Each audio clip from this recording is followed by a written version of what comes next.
This is Dream Power Radio, the place where your dreams turn into reality. Here is your host, Debbie Spector-Weissman. Hello, hello, hello, and welcome to Dream Power Radio. I'm your host, certified dream life coach, Debbie Spector-Weissman. This is the place where we talk about dreams, both daytime and nighttime dreams. Now you can use them to make the internal shift to a life you love and rediscover the truth of who you really are. We'd all like to live in a perfect world where we grew up with two loving parents, brothers and sisters who were our best friends, grandparents who doted on us constantly, and partners who always had our best interests at heart. My guest today, Susan Gold, had none of this. Her childhood epitomized the definition of toxic. Parents who were either abusive or distant, siblings who took rivalry to the extremes, and grandparents who were cruel. Her later relationships with partners were equally toxic. Despite all this, Susan became a leader in her chosen profession, but that success came at a steep price. And she's written all about it in her book, Toxic Family, Transforming Childhood Trauma into Adult Freedom. Susan is here to tell us all about her journey, to show others who may be in similar circumstances that there is a way out. Welcome to Dream Power Radio, Susan. Debbie, thanks for having me here today as your guest. Oh, I am so excited that you're here. It is such an important topic and I thank you for sharing your story so others can learn from it. But Susan, one thing that I thought was clear from your story is that you came from a heritage of generational abuse. So can you talk a little bit about how you were faced to suffer from the sins of your parents and grandparents? Thanks for bringing that up because it's a crucial piece of the story and actually helped unlock forgiveness, which was absolutely mandatory for me in order to move through with grace and be truly free now. I feel that hurt children were raising abused and hurt children. And for many a line, my grandfather's stepmother on my mother's side beat him almost to the point of death. And this caused him psychotic episodes. And he did the same thing with my mother. And when she was beaten, she was expected to stand up, dust herself off, and act as if nothing happened. And I believe that caused mental health issues, and it certainly caused addiction within. She soothed through food and using food to an extreme to soothe. And back when she was doing that, the answer was diet pills, and diet pills are speed. And my father soothed his abuse through alcohol. He just had to shove his dreams, history, and music were his loves, but he had to shove that aside for a career in physics because that was a better, safer path to go. His own father didn't really want children. He wanted to be the child. So it's long back in the lineage. And once I came to understand that, it really helped soften the playing field that I was dissecting and to gain some grace and compassion. Yeah, I guess it gave you a little empathy that realizing that how hurt that they had been, that maybe you certainly didn't realize that when you were a child and going through everything. Well, I wasn't and still am a super empath. I was also highly intuitive and quite telepathic, and I could feel the pain. My mother was dripping in it, and I would watch her as she would stare off into a distance and twirl her hair tightly around her finger. And I could see how grueling it was for her to be raising 5 children basically alone with a narcissistic Peter Pan as a husband. I know that must have been awful and awful to be the child growing up in that circumstance, because where could you go? I was the middle of 5. My siblings all have very different trajectories of growing up in that home, and we're very supportive of one another now. But back then it was dog eat dog. There were very few scraps of love doled out, and it was highly competitive to receive them.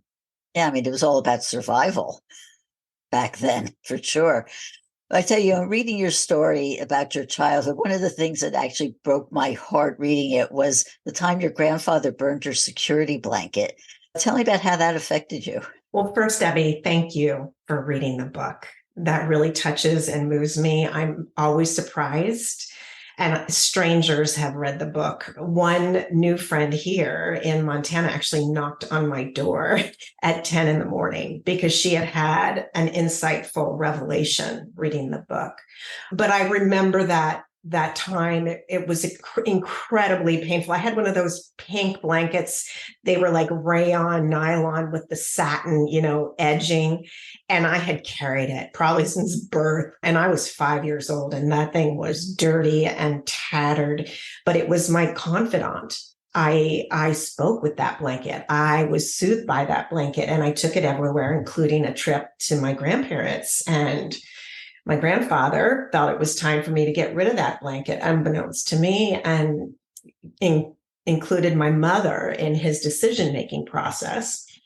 And I was greeted by them when my mother encouraged me to come down into the cellar. And my grandfather said, "Come here." And he directed me over to the incinerator. And he had me step up on a stool and he opened the incinerator door. And I saw what were the remains of that treasured friend in smolders, orange embers, glistening.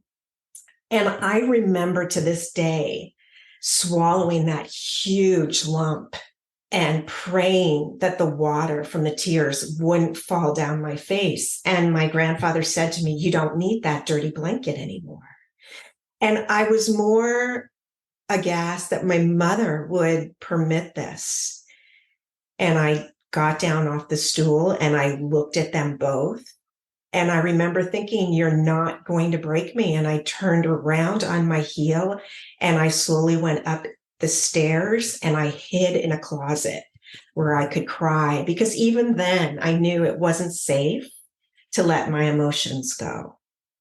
That must have been so difficult because when you said it was your way to feel soothed because nobody else around you was giving you that, and that you could get it from a blanket was the only way to do it. And have that taken away just what must have been awful. Which leads me to ask you this. Did you ever feel suicidal as a young child? So I was 6 years old and I was in the kitchen. I was crouched down. I felt my little toes on that tile, linoleum kind of flooring. And I was fascinated by the block of knives that was in a cabinet. They were used to cut meats. They were usually only taken out on Sundays. And I remember removing a really long blade from its place and turning it towards me and thinking, if I could just lance this through my little heart, this will all be over. What would that feel like? And then I heard the thundering, and it was my mother stomping into the room. "Susie, what are you doing down there?" And I slammed that knife back in its place so quickly and closed the cabinet doors. I knew I was in a place of hell and it wasn't safe and it was so erratic. I mean, the hard thing is you could be loved and cajoled one moment and the next moment you were being beaten or something was flying across the room at you. There was no semblance of safety, no rock. Oh, what an awful position to be in. And yet, despite all of that, you had to develop coping skills just to deal with growing up in a situation like that. And some of the coping skills that you developed actually were beneficial later on in life when you started your career. So talk about that little contradiction there. I could really read people. I could read their energy. You sort of had to survive. And I wanted to get to New York City. I used to watch Barbara Walters on my beanbag chair in my belly in my basement. And I was just like, I want to get to New York and I want to be Barbara Walters. Well, I did get to New York. I worked for a very glitzy, large global talent agency, but I wasn't making enough money on the side. So I took up exercise training, personal training. And Barbara Walters became a client. And One morning, I rang her bell at 7 and she said, Susan, get in here. What's going on? She was highly intuitive and she was just one of the girls. And she wormed it out of me that I had been sexually harassed in the workplace the day before. And she said, I'm coming with you this morning and we're going to confront this man together. And I said, I'm going to be okay. I'll be okay. So I did go in. I confronted my boss. He promptly fired me. I started my own talent brokerage firm. And one of my first deals was to knock on the door of the factory to convince modern master Andy Warhol to do a commercial for Pontiac he didn't want to do. And the reason this ties into childhood was because I had belief. I had to have belief to get through the 17 years I was in my home of origin. And I had belief that I could do this. And I had believed there was purpose. So Andy's manager, Fred, had answered the door when I knocked on it because they wouldn't pick up the phone. So I took the subway down and knocked on the door. And Fred said, come back tomorrow and I'll let you talk to Andy. And so I knew there was hope or he wouldn't let me talk to Andy. But the next day, he opened the doors to Andy's studio and it was black in there. And there's a pin spotlight coming down on Andy's platinum hair going 17 directions and he's scribbling. And I was terrified to go in there. And there were these 3 pugs, those little dogs with the squished faces running around the studio room. And Andy couldn't care less about why I was there. He just wanted to be with his dogs. It was all about his dogs. He was in so much pain. I could feel it. And finally, he looked up at me and I stopped yammering. And he said, now, really, why should I do this? And I said, because you can have the pugs in the shot with you. And he said, okay, I'll do it. And that was my upbringing coming into my foreground and in my present. I could sense how much he loved those dogs. I could sense how much they meant to him. And so I didn't even know if that was true or not, that he could have the dogs in the shot, but I thought it was the only thing that might convince him. And it did. Yeah, I mean, to think about that on the spot, I mean, you just had it. And there are other instances as you were starting your career and going through your career where you did a lot of things that I wouldn't say most people, because a lot of people do, but a lot of people wouldn't have the guts to do the things that you did, like knocking on Andy Warhol's door unannounced, that sort of thing. But you think that maybe part of that was because of everything you went through, that you had nothing to lose? I think actually, this is really going to sound Southern California hooey, even though I now live in rural Northwest Montana. I feel I came in with a path and a plan. I have respect for all my challenges and my challengers. I feel that all of it has been an opportunity for incredible soul evolution. And I've had a highly powerful team surrounding me as I've walked this walk, or maybe better said, trudged this trudge. I have always been highly intuitive. I have always thought out of the box. Nothing really made sense. Organized religion didn't make sense. I didn't feel I needed a broker to talk with God. The corporate system seemed antiquated. Why are you at your desk at 6:45 when you were done at 4:10? Why do you need to go to HR when that guy's 2 offices away and you can just go have a conversation? I just was a square peg in a round hole, but I wasn't afraid to speak up about it because it seemed natural to me. And I operated outside of some of the structures and the systems that I think we're seeing disintegrate now as we all ascend in consciousness and in frequency. Very well put. And with that, we're going to take a short break here. We are speaking all about toxic family with Susan Gold, and we'll be right back. If you're not pleased with the trajectory of your life, the time to begin your own personal transformation is now, and your dreams can help pave the way. How? By tapping into your unvoiced confidence. What is unvoiced confidence, you say? It's the acceptance of your abilities and qualities. It's a state of mind coming from liking and even loving yourself, and feeling free to say or do anything you want without concern for the judgment of others. You were born confident. but may have had it chipped away little by little by the negative self-beliefs you've picked up over the years. If you're looking for the heightened energy, clarity of thought, and the feeling of being more alive that comes from self-confidence, you can rediscover it by paying attention to your dreams. Need some help doing this? Go to my website, thedreamcoach.net, and sign up for my complimentary dream discovery session. I can help show you how your dreams can help you return to the confident person you were always meant to be. Again, go to thedreamcoach.net. thedreamcoach.net. Welcome back to Dream Power Radio with your host, Debbie Spector-Weissman. Yes, welcome back to Dream Power Radio. I'm your host, Debbie Spector-Weissman, and we're talking about growing up in a toxic family with author Susan Gold. Well, Susan, we just talked about the positive coping skills that you developed as a child that helped you become a success in your adult life, but you also developed some negative coping skills. You had an eating disorder, just like your mother did. You said she had it, and you also developed alcoholism like your father did. But again, what was it inside you that kept you from just going all the way down and enabled you to get the help you needed to be able to eat healthy and give up drinking? There were choices along the way. I mean, the alcoholism came on in my early 20s. The food addiction started when I was 6. I had Oreos coming out of my nose from sucking so many down my throat. But I just knew that I didn't want to be an alcoholic. There was something wrong when I took a slug of wine from a jug at work to ask for a raise. I was willing to get help, to ask for it, and to be willing to take it when it came.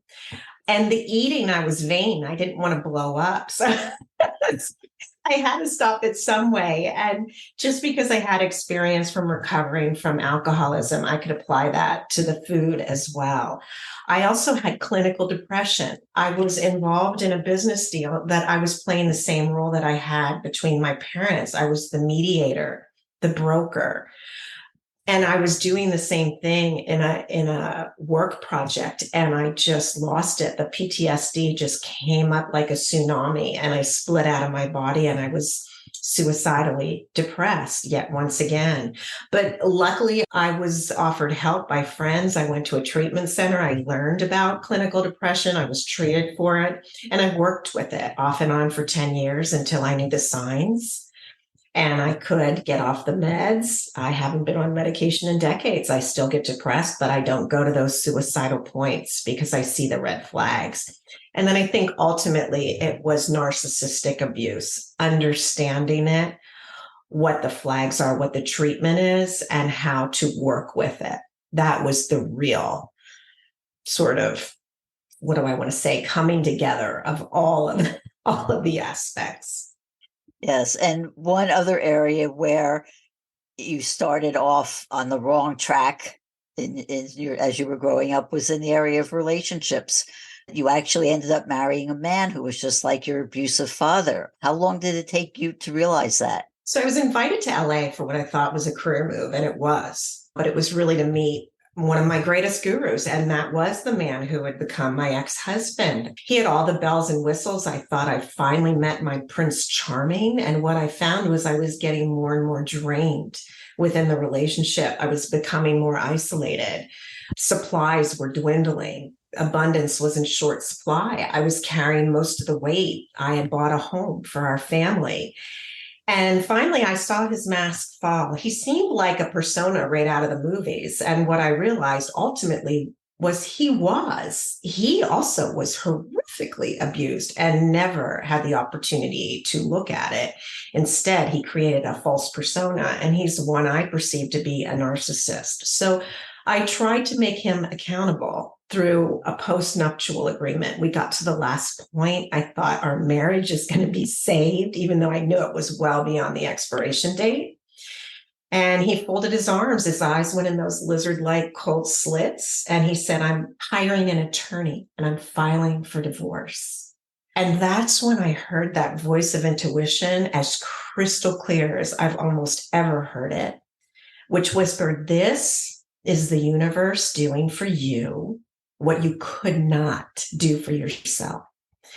And Debbie, it was a year of holding no contact in the same domicile. That home that I bought for our family, he took up residence in the master bedroom. I was in a partial conversion in the garage on a mattress on the floor. And that's what it took for me to wake up to what I was saying yes to and how I was valuing myself. I was a longtime meditator. I held no eye contact, no verbal contact for 1 year in that circumstance until I could write him his 6-figure check and he could move on to his next source of supply. And I found freedom. And I'm grateful to him for what he taught me. Since second grade in Billy Fritz, I was attached at the hip to some kind of male attention. And I didn't need to be. I needed to go within and find my own authentic power. Yeah, and the one thing is that you have been able to learn the lessons from the bad things that have happened throughout your life. And one of the things that happened while you were growing up and into your adulthood, one of the things that always kept you going was fitness. Like you said, you taught fitness, you were a dancer in your youth, and you ended up doing marathons and triathlons and just taking your body as far as it could go. And then one day you woke up and it broke down on you. What was the lesson that you learned about yourself and your self-worth, since so much of who you were was wrapped up in? There was another false persona that fell. And it was very difficult because I used that like to numb and to find self-worth and value. And that too, I had to go within and learn how to treat my body with care and with love, with gentleness and with gratitude. This is the only earth suit I've got this time around. And I was bludgeoning myself into the ground unmercilessly. And ultimately, that too was a gift. I do some gentle stretching. I may walk my dog. I like to hang from bars. I like to spin circles in the center of the room, but I don't go diving into pools at 5:30 a.m. to swim 4,000 meters and go throw kettlebells and then go into hot yoga to feel okay anymore. And that feels great. Yeah. And did you feel like you had to go to those extremes to feel that self-worth at the time? Absolutely. I did not know how to really authentically love myself. I was introduced to inner child work in my 20s, and I really hated it. I really poo-pooed it, but it is absolutely key. And I'm so profoundly grateful to have little Susie alive, vibrant, and beaming from within. Oh, yeah. And I'm glad you said that, because it is so important, even if you didn't have the horrific things that happened to you, because things could happen in your childhood that might have been benign to the other people around you, but you could take it inside and feel, oh, that means something negative to me. Going back to, we started this off talking about generational toxic patterns that you had from your grandparents and your parents. And you have a son. Do you feel like you've broken that generational pattern with him? Well, it took me forever to give birth. And it wasn't because I couldn't, it was because I was terrified and I wasn't sure that that was the best thing for any progeny. But ultimately, I felt like I would miss something. And Debbie, between you and me, I thought there's no way I could get pregnant. My friends were doing in vitro in their 30s, and here I was, 42 years old when the dipstick turned blue. And let's just say I was not celebrating. I was terrified. I was 43 when I delivered natural birth, 10 hours door to door. And I always allowed my son to be the individual being he is with his own pathway, his own journey. And I've treated him with as much respect as possible and tried to provide him a solid platform from which he could work. So he's doing well. He's set to graduate college in 3 years instead of 4. And we have a really loving, respectful relationship. And I'm just really happy for him that he can be who he is here on Earth. Oh, that's wonderful. So there's a good chance then when he someday maybe starts his own family, he won't have that heritage on his back. I hope not. We can always hope. We can always hope. In dream work, We like to say that nightmares hold important lessons for us. And you've certainly lived what I would call a nightmare of a life. What do you think is the biggest lesson that you've learned from your experience? That it's all for purpose. I've teased out the strands. They've become a beautiful brocade. My life, all of it, has led me to an incredible place of profound compassion, not just for myself, but for you and the guy at the end of the freeway ramp and the checker at the store. I mean, it's so worth the ride. And now this book and the workbook in the back that's actually helping people transform. What a legacy to leave. And I'm profoundly grateful to have come in and walked the path and am now leaving the book behind. No, that is wonderful. Many people who have grown up in circumstances like yours pretty much end up hating themselves. What was it that helped you learn to love yourself? I still have issues with that, but it's the decibels turned down from, I'd say, a 10 plus to about a 3.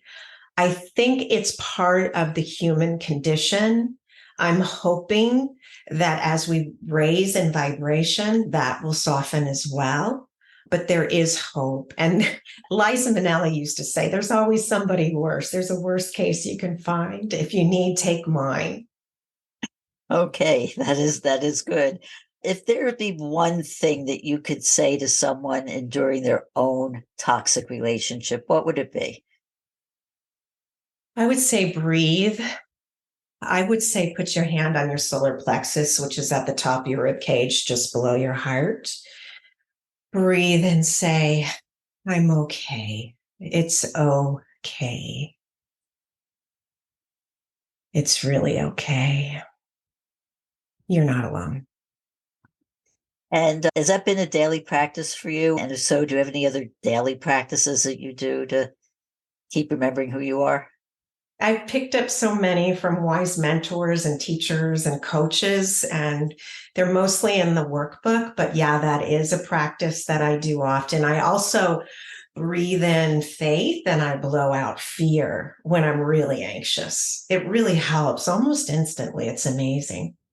Oh, it's funny you say that because I have a meditation I do that's very similar to that, and it's effective. Anything that helps you understand yourself is really what's out there. Well, I can't believe this has gone by too fast for me. Many more things I'd like to ask you, but Susan, how can people find out more about you in the book? Well, if you're drawn, just go to susangold.us. It's all there. Very good. Do you have any social media sites or anything like that people can contact? I do, but I hate social media and I hate all this digital cacophony that's happening. If you feel drawn, you'll find me. SusanGold.us has everything. Wonderful. Well, Susan, thank you so much for being on Dream Power Radio today. Thrilled to be here, Debbie. Thanks for all you're doing to get this amazing program out. Oh, you're quite welcome. Well, we've been speaking about toxic families with author Susan Gold. I hope you've enjoyed today's program. If so, please hit that subscribe button so you don't miss out on any future episodes. Until next time, this is Debbie Spector-Weissman saying, sweet dreams, everybody. You've been listening to Dream Power Radio with your host, Debbie Spector-Weissman. For more information on Debbie or to sign up for her newsletter, go to dreampowerradio.com. This has been Dream Power Radio.